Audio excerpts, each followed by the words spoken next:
Welcome back, Patriots. Welcome to Sons of Liberty 1773. I'm your host, Bill Bailey. Well, folks, the war's not going away with Ukraine and Russia. It's getting much worse. It's heading to critical mass, if you know what I'm saying. The warmongers are going to meet at Ramstein Air Force Base in Germany tomorrow to discuss their plans to give heavy weapons, which I suspect they will, and more sophisticated weapons of war to Ukraine. So let's jump right in, folks. I've got a few articles pulled up, a lot of them on the tanks that Ukraine is lusting for. But we'll start with this article. Putin ally warns NATO of nuclear war if Russia is defeated in Ukraine. Moscow, this is at Reuters. An ally of President Vladimir Putin warned NATO on Thursday, today, that a defeat of Russia in Ukraine could trigger a nuclear war, while the head of the Russian Orthodox Church said the world would end if the West tries to destroy Russia. Serious, folks. This is really serious, folks. Such apocalyptic rhetoric is intended to deter the U.S.-led NATO military alliance from getting even more involved in the war, on the eve of a meeting of Ukraine's allies to discuss sending Kyiv more weapons. But the explicit recognition that Russia might lose on the battlefield marked a rare moment of public doubt for a prominent member of Putin's inner circle. Quoting, "The defeat of a nuclear power in a conventional war may trigger a nuclear war," former Russian President Dmitry Medvedev, who serves as deputy chairman of Putin's powerful Security Council, said in a post on Telegram, "Nuclear powers have never lost major conflicts on which their fate depends," said Medvedev, who served as president from 2008 to 2012, striking a similar tone at what he described as an anxious time for the country. The head of the Russian Orthodox Church said in a sermon for Epiphany that trying to destroy Russia would mean the end of the world. Are people listening out there? Do you think these people are joking? Medvedev said NATO and other defense leaders due to meet at Ramstein Air Base in Germany tomorrow on Friday to talk about strategy and support for the West attempt to defeat Russia and Ukraine should think about the risk of their policy. Putin cast Russia's special military option in Ukraine as an existential battle with an aggressive and arrogant West, and has said that Russia will use all available means to protect itself and its people. It is an alarming time. The Kremlin chief has sought to, in recent months, to gird Russians for a much tougher battle while promising eventual victory in the war that the leaders of the West say they will never let him win. The United States has denied Russian claims that it wants to destroy Russia, while President, sleazy Joe Biden has cautioned that a conflict between Russia and NATO could trigger World War III. But top Putin allies say the tens of billions of dollars worth of U.S. and European military assistance to Ukraine shows that Russia is now in confrontation with NATO itself, the Cold War nightmare of both Soviet and Western leaders. We're in World War III, folks. The spigot of World War III has been turned on. We're in it, and they're going to keep opening the faucet until, there's mushroom clouds. So Patriarch Kirill, if I'm saying that right, the head of the Russian Orthodox Church, said in a sermon, "We pray to the Lord that he bring the madmen to reason and help them understand that any desire to destroy Russia will mean the end of the world. Today is an alarming time." State news agency RIA quoted him as saying, "But we believe that the Lord will not leave Russian land." Putin's foreign minister Sergei Lavrov told reporters in Minsk that Russia would do everything to ensure NATO and European Union leaders sobered up as soon as possible. "I hope that the sobering up will come," Lavrov said. "We will do everything so that our colleagues from NATO and the European Union sober up as soon as possible." Then this article goes into nuclear doctrine. It's over at Reuters if you want to read it. Next, this is at Reuters as well. Allies bolster Ukraine with more weapons pledges, but no sign of U.S.-German tank agreement. Western allies pledged billions of dollars in new weapons for Ukraine on Thursday, but the question of whether they would also send German-made tanks remained unanswered, with Berlin yet to signal whether it would lift the veto. Fearing winter will give Russian forces time to regroup and unleash a major attack. Ukraine is pushing for the Leopard battle tanks, which are held by an array of NATO nations, but whose transfer to Ukraine requires Germany's approval. They're going to get the tanks, folks. Here's another one. This is at Military News. Germany pressed on tanks for Ukraine. Kyiv airs frustration. Germany faced mounting pressure to supply battle tanks to Kyiv, and Ukrainian President Vladimir Zelensky aired frustration about not obtaining enough weaponry as Western allies conferred Thursday on how best to support Ukraine nearly 11 months into Russia's invasion. Since the UK announced last week that it will send Challenger 2 tanks, Berlin has faced increase in calls to supply Leopard 2 tanks, or at least clear the way for others, such as Poland, to deliver German-made Leopards from their own stock. Germany's new defense minister, Boris Pistorius, left open whether that will happen and under what conditions after meeting U.S. Defense Lloyd Austin on his first day in office. And here, this is at the New York Times, liberal rag. Western tanks appear headed to Ukraine, breaking another taboo. The West has sent an array of weapons once seen as too provocative, and it looks like tanks will be next. I agree with them. With a new Russian offensive expected, officials see an urgent need to shift the balance. Western officials increasingly fear that Ukraine has only a narrow window to prepare to repel an anticipated Russian springtime offensive and are moving fast to give the Ukrainians sophisticated weapons they had earlier refused to send for fear of provoking Moscow. Over the last weeks, one barrier after another has fallen, starting with an agreement by the United States in late December to send a Patriot air defense system. By the way, Ukrainians, 100 soldiers are here, I think, in Oklahoma, training on Patriot air defense, learning the equipment as I speak. That was followed by German commitment last week to provide a Patriot missile battery.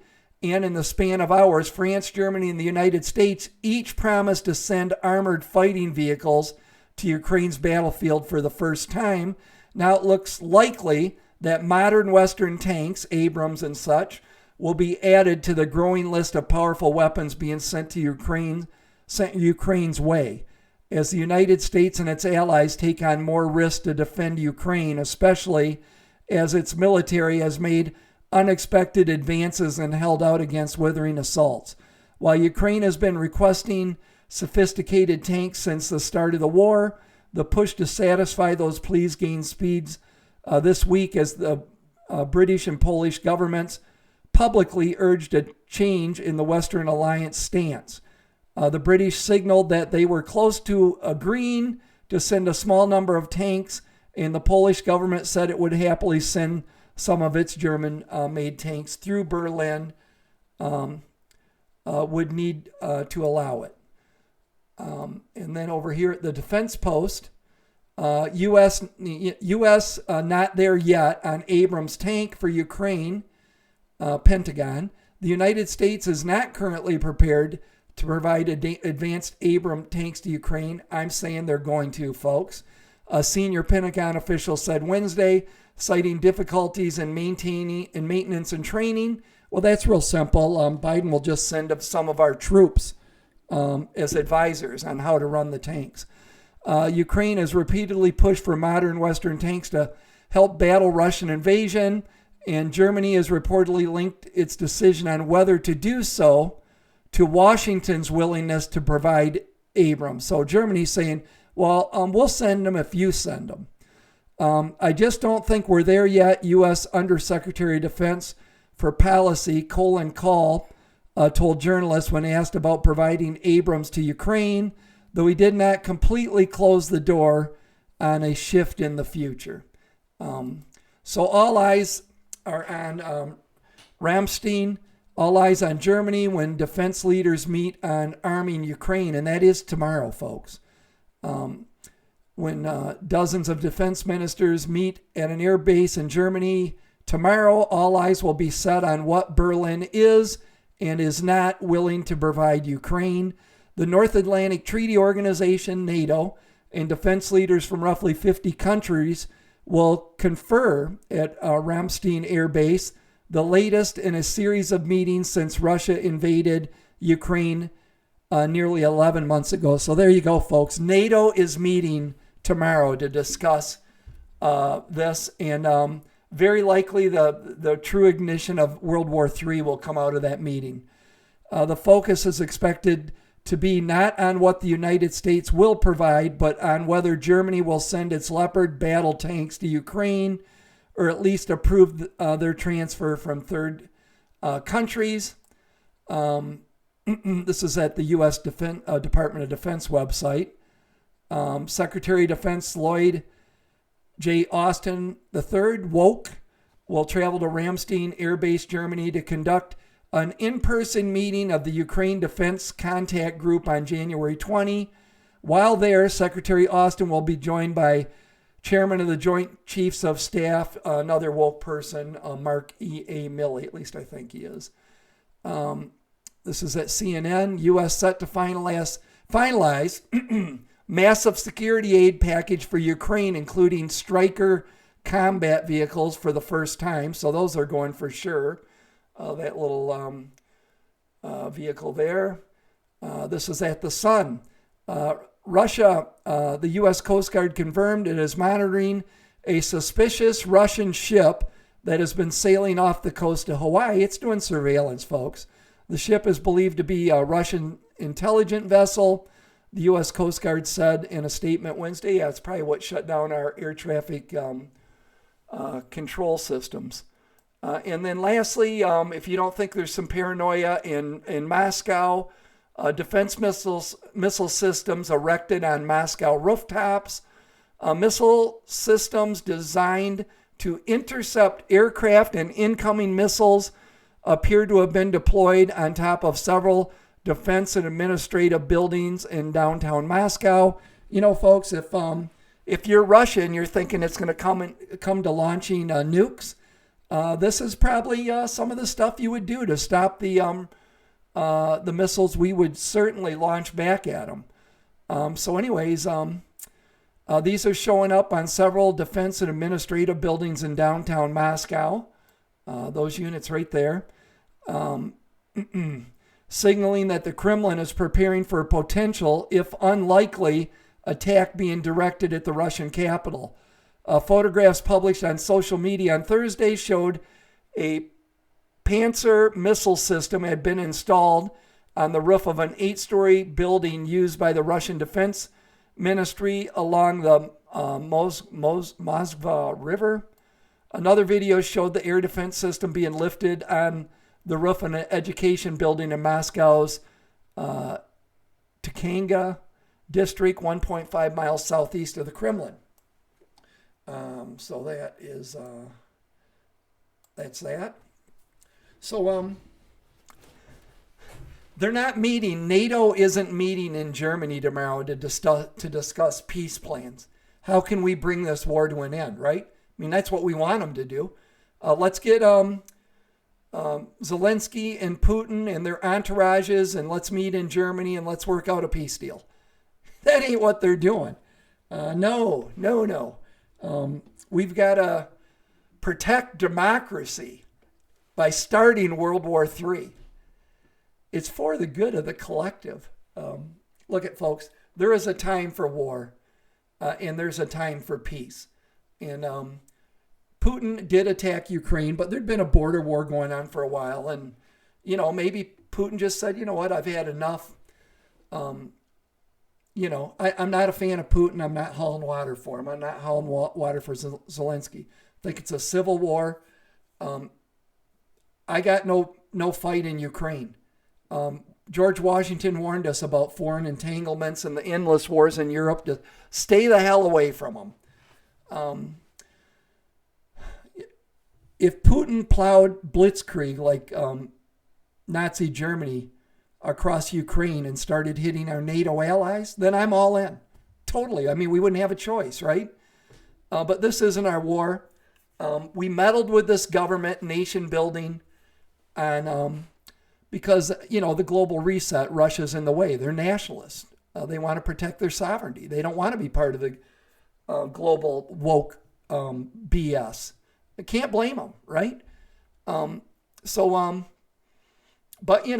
the globalists, on the other hand, think, we're gonna mow Russia off the map. Russia's saying, and the Orthodox Church, that'll be the end of the world, people. We wish you not to do that, but if you do, that is the one time where we will beyond a shadow of a doubt, use our nuclear weaponry as if we think our country is at risk. And America, I don't know if Joe would, but most presidents would, if our country was risk being destroyed. I mean, we're gonna, last case scenario, go scorched earth. So let me know what you think in the comments down below. It's my last video today. I'm getting hoarse again. But anyways, I'm concerned, folks. I'm concerned about what's going on with our economy. I mean, if you didn't watch my predictions for 2023, if you got a weak stomach, maybe don't watch them, but you can go back in my videos and watch them. But, I'm predicting the worst because that's where all signs are leading to the greatest depression. I mean, complete global depression. And we're into World War III right now. I just wish somebody with some common sense and love of life, would be looking out for us. But just keep praying, folks, because at this point, it's going to take an act of God to stop this war from happening. And I just think peace is obtainable. I think Trump volunteered. Putin's look at Biden's. No one wants Trump to go over, the Biden administration and make peace. First off, it's incredibly bad PR for their administration, but two, it stops their quest for the the new world order and the Great Reset. But I think somebody like Trump or the right person can set these parties down and make peace. And think of how much good that would do for the other stuff we're dealing with, the economy and stuff. People that are hesitant to make investments right now might, and it could just be positive in a plethora of ways. So that's my thoughts anyways. Let me know what you think in the comments down below. If you're new to this channel, please subscribe. Make sure you mark the bell so you get all notifications. Give the video a thumbs up. Share it on your social media platforms. It'll help grow this community. And keep the faith, patriots. Nothing worth having comes easy, I guess. And sometimes, you got to go through hell to get to heaven. So that appears where we are. We're not coming out of the storm, folks. We're just heading into it. And it's going to be a bad one, so hang on. See ya.